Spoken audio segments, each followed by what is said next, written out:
I don't know if there's an easy way for us to pull this up, but do we have go pull that up, David. And I just want to introduce our next guesty. Brad Gerstner is here.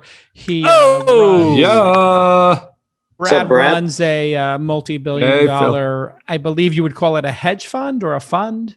Yeah. And he invests large swaths of money in the American economy. Is he the best travel investor of all time, Jason Calacanis? He's up there, but he certainly, I would guess, Brad, with COVID and airlines being grounded, this has not been the easiest year for you. So apologies. No, Brad just made $10 billion on Snowflake. He's fine. But Snowflake made up for it. Brad, what's going on? Tell us what's going on. What do you know?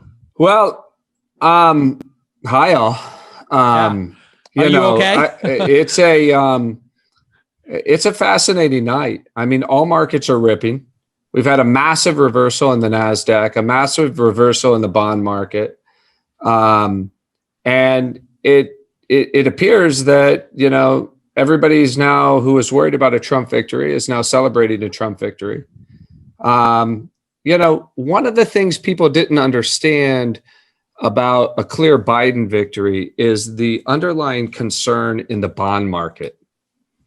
Right? If there's one thing to explain the expansion in multiples in the market this year, is the fact that rates have collapsed, right? So the 30 and 10 year went from, a couple hundred basis points 20 months ago to basically 50 basis points in August of this year.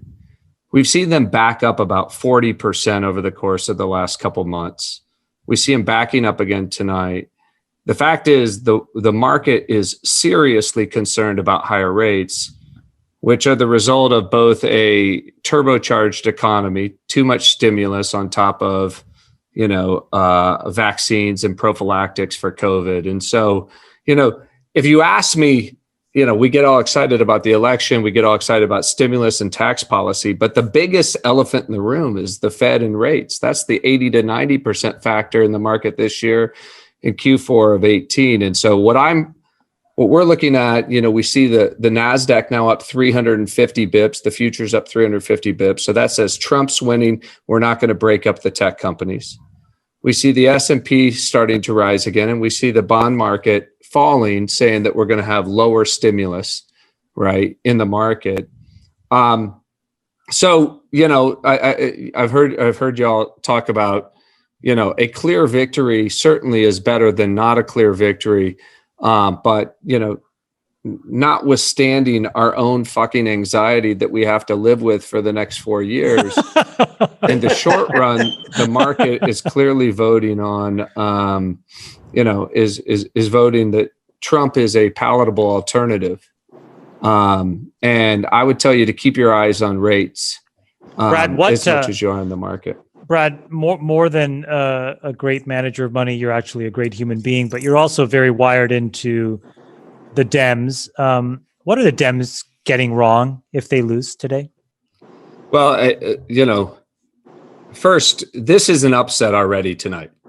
Let's call it. This is a massive upset relative to expectations. Win or lose. The reversal in the betting markets, the reversal in the stock market.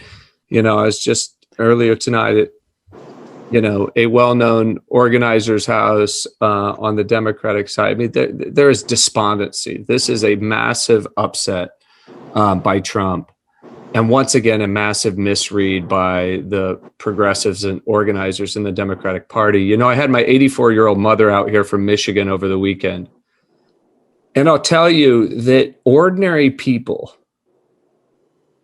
are made to feel bad about themselves by people living in these parts. The sanctimony that exists in urban areas, and coastal elites is just, this is what we're seeing people vote against, right? The idea that you're going to close down the state of Michigan, not allow people to take their boats out on lakes. This is just, not something that people are willing to tolerate. And I think more than anything else tonight, you see a protest vote against sanctimony. And this is just ordinary people saying, that, let us live our lives. Don't act so much smarter than us. I asked my 84-year-old mother, who she voted for. She goes, don't ask me who I voted for. That's none of your business, right? Like, that's her way of telling me, right, that, that she's frustrated by how people in San Francisco make her feel living in Michigan. I think that's Brad, that's so smart. But David Sacks, before you talk, he's talking about you. Well, no, look, I mean, I'm on Twitter and I read the echo chamber technology extremely. I mean, it's usually VCs. Basically, they can't comprehend how somebody could have a political opinion that's different than them without that person literally being evil. Yeah, I mean, right. I see this on Twitter over and over and over again. I'm like, really? Yeah, but this is like most of Silicon Valley. And I'm just like, look, I mean, political opinions are like assholes. I mean, everyone's got one. And to think that yours is a lot prettier than everybody else's, I mean, it's a bit ridiculous. Welcome, everybody, to the All In podcast. If you're just tuning in. Well, the family hour just ended. There we go. Wait, Brad, can I ask a question? Sure. Brad, what do we do? Yeah, for me, listen, a Trump victory, the reality is we've learned to tolerate the anxiety over the last 4 years. And I think the market's fully prepared to manage its way through another 4 years of Trump. So I think that's, the reason we're seeing the futures react the way they are is it's a whole lot of nothing. I mean, the fact of the matter is, Chamath's asking, how do we get off of our horses if we're on horses, the social elites? Well, I mean, this is going to take a complete rewiring, right? Like an abandonment of, listen, you and I all know the exodus of people out of the Bay Area right now, right? The fact of the matter is, like, pragmatic politics in the Democratic Party in the state of California vacated long ago. Mm-hmm. And, that is not a recipe for victory. It's not a recipe for victory at a national level. It's not a recipe for victory or tolerable victory at a state level. I think we're going to have the single largest migration of the single largest economic migration in the history of this country. The convergence of COVID, which allows people to work from anywhere, and the risk of changing tax policies in states like California is going to cause mass economic migration. And I think that people are voting with their feet and they're voting with their wallets and they're voting, tonight in loud numbers. No matter where this comes down, this is an upset and a defeat for what Democrats expected to occur tonight. Do you buy the framing, Brad, that this is about political correctness versus cancel culture? Yeah, I think that's a big part of it. I mean, I think it comes out. It's amplified this year because of COVID, but it comes down to something very simple, which I talked about. Sometimes my sister likes to call me fancy pants, right? She's like, "Oh, you fancy people who live in San Francisco, you have all the answers." Right? This is just the way that people in Indiana and Michigan and Ohio, they're made to feel every day. They don't sit around watching Fox News.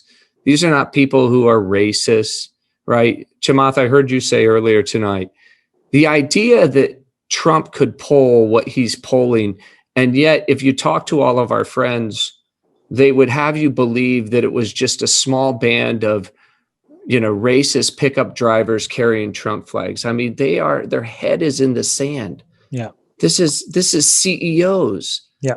These are business owners. These are small business owners. These are farmers. Right. These are old people. These are young people. I mean, the millennials, you can't find a millennial in the state of Indiana or Michigan who supports Biden. Right. You can't find them. And I mean, just to add to that point about what they think about people in San Francisco, why shouldn't they think that when tech giants and the people who work at these big tech companies like Twitter and Facebook are asserting a right to censor articles that they don't like and trying to assert a power over what the American people get to see and read? I mean, what a campaign issue that was for Trump in the last 2 weeks. I mean, whatever Twitter and Facebook thought they were doing to protect or help the Biden campaign, I mean, what a blunder. I mean, to give Trump the issue of censorship in the last 2 weeks. And then the extraordinary thing, we had that congressional hearing in the Senate Commerce Committee that I wrote a blog about. And the amazing thing is, right on the heels of that, after that hearing, when we heard Jack Dorsey get that, he just got grilled. He got ripped apart by the senators. Twitter doubled down on censorship after that. There was an article by Jonathan Turley talking about they censored a whole new batch of accounts. And so, if anything, it'll be really interesting to see. I think, if you think back 4 years ago, Facebook was really, for whatever reason, became the scapegoat for the election. I think this time around it's going to be Twitter, because they have been so arrogant in their assertion of their right to censor viewpoints they don't like. And if the Republicans hold on to the Senate and or the presidency, I think you're going to see Jack Dorsey become the poster child for this new censorship that they're going to target. And the paradox, Friedberg, is that had they just let that New York Post story be tweeted, because it's the New York Post. You may not like the New York Post. It may have a sordid past or reputation. But if that had been a New York Times story, a Washington Post story, or an MSNBC story, or a CNN story, it would not have been banned. Because it's a Rupert Murdoch New York Post story, and because it was salacious, somebody mid-level inside of Twitter decided to ban it. How much of that do you think plays into what we're seeing here tonight, Friedberg, which is this is not a small event. This is a large group of people saying, I don't want anything to do with the Democratic Party anymore. I just think back to 2016 and, everyone has their own priorities, their own individual things that matter to them. And I remember in 2016 or leading up to it, I spent a lot of time in what we call kind of the Rust Belt and the Farm Belt. And if you'll remember, this was around the time of kind of the transgender bathroom, movement. Carolina. Yeah. And this felt very much like a coastal elite topic of interest. If you're in the Rust Belt and the Farm Belt, you're like, what the fuck? How is this possibly something people are spending time on and arguing about and thinking about?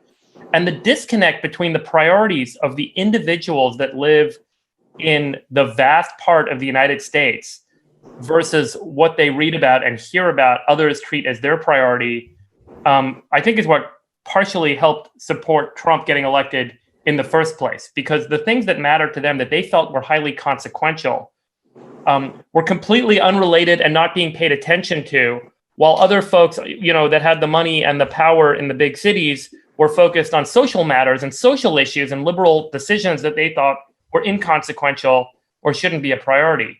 And I think that fast forward to 2020, and it hasn't moved in the right direction. It's moved in the wrong direction, where the disconnect is no longer a passive difference of priority. It's actually become an active interest moving against you. And so if you live in the Corn Belt or the Rust Belt or vast parts of rural America, you, to your point, you're now not only feeling that there's this disconnect, but you're also feeling like this point of view is becoming overwhelming and stopping you from having a point of view. And I think whether your point of view is rooted in fact or not, you can base that however you want. It just feels like it's becoming a silencing effect and not just kind of ignoring the effect. And I think let me just jump in here. I want to come back to this, but I want to just jump to something that Bogut just tweeted. Andrew Bogut, thank you for this. Detroit, Philadelphia, and Milwaukee are all planning to post vote counts tomorrow as they work through absentee backlog. So if we look at the counts, that really could mean that Pennsylvania, Wisconsin, and Michigan are either too close to call or not even yet ready to be called until tomorrow morning. I think let's take a pause here and let's go through what the swing states are and where they stand at this very moment. Arizona is an important toss-up state, correct? Let's pull up Arizona, Nick. Let's all just take a moment to look at Arizona. We're going to go through about 6 or 7 of these states and just get our bearing right now, because when we did the quick survey about 45 minutes ago, 4 of us believed Trump was going to win. 2 of us believed, 1 of us emotionally, 1 of us somewhat emotionally believed. That's where we were at. Guys, I need to get my bearing. Guys, before you start this, hold on. Before you start this, I just want to read a tweet. Two tweets. Number one from Nick Bilton. When do we get to vote on when we fire Nate Silver? And the second one, the second one, which is even funnier. He's named Nate Silver because all his picks come in second place. Oh, ooh, ouch. Wow. I was tweeting you guys before the election. I mean, the Nate Silver thing was a joke. First of all, he was saying that Biden was 90% favorite. And at the same time, he said that if Trump won Pennsylvania, then he would become the favorite. But you knew that Trump was at a few points of the margin of error in Pennsylvania. So how can you be a 90% favorite, but Pennsylvania is sort of neck and neck? I mean, even his own internal projections weren't consistent with each other. I mean, here's Nate Silver, one of the best sports predictors in history. He's been an absolute genius. He stepped into politics, and now you guys are lashing. Yeah, but this is the worst case of analytics since Tampa Bay pulled their pitcher in the 6th inning of the World Series. If we look at what's happening here, it's very clear that there are people who are either lying to the pollsters because they're embarrassed about their choice, or they may actively be trolling the pollsters. So when a pollster calls them, they lie to them to have this exact moment happen. Just like the TikTokers all registered for a Trump event. So now we have a level of trolling going on a national level. Hashtag poll. I think there's a simpler explanation, and maybe we're not all trolls. I think the simpler explanation is that pollsters are empiricists and they're experts, and like a lot of experts, you can kind of interpret the Trump phenomenon of overperforming now 2 elections in a row as a kind of revolt against the experts, and they don't see their biases the way they should. They're blind to certain things. There's really no excuse for how bad they missed this one, because Michael, they may have been experts yesterday, but they're not experts today. Well, this is what Trump does. This is why people support him, in spite of the fact that I don't think anyone disagrees with Jason's opinion of his character, is that they love sticking it to the eggheads. You know, Brad, what happens to media? Like, what happens to how we conduct ourselves? Like, do you read the New York Times tomorrow and think, wow, I'm going to trust the Times? I'm not saying you did before, but I'm just using it as a generality to sort of ask the question, like, what happens to media? No, I think our belief in, all of these polls and all of these mainstream press, I mean, this validates the arguments effectively that Trump has been making, right? That you've been told lies, that these polls were lies, that everybody was trying to manipulate you. I mean, this is a validation of those who are flipping the middle finger at Washington and at the coast, and are saying we're not going to be told how to believe, how to think, how to vote, how to wear masks, and so maybe there's a dangerous side to this too. 100%. It's the end of expertise. I mean, who can we ever trust?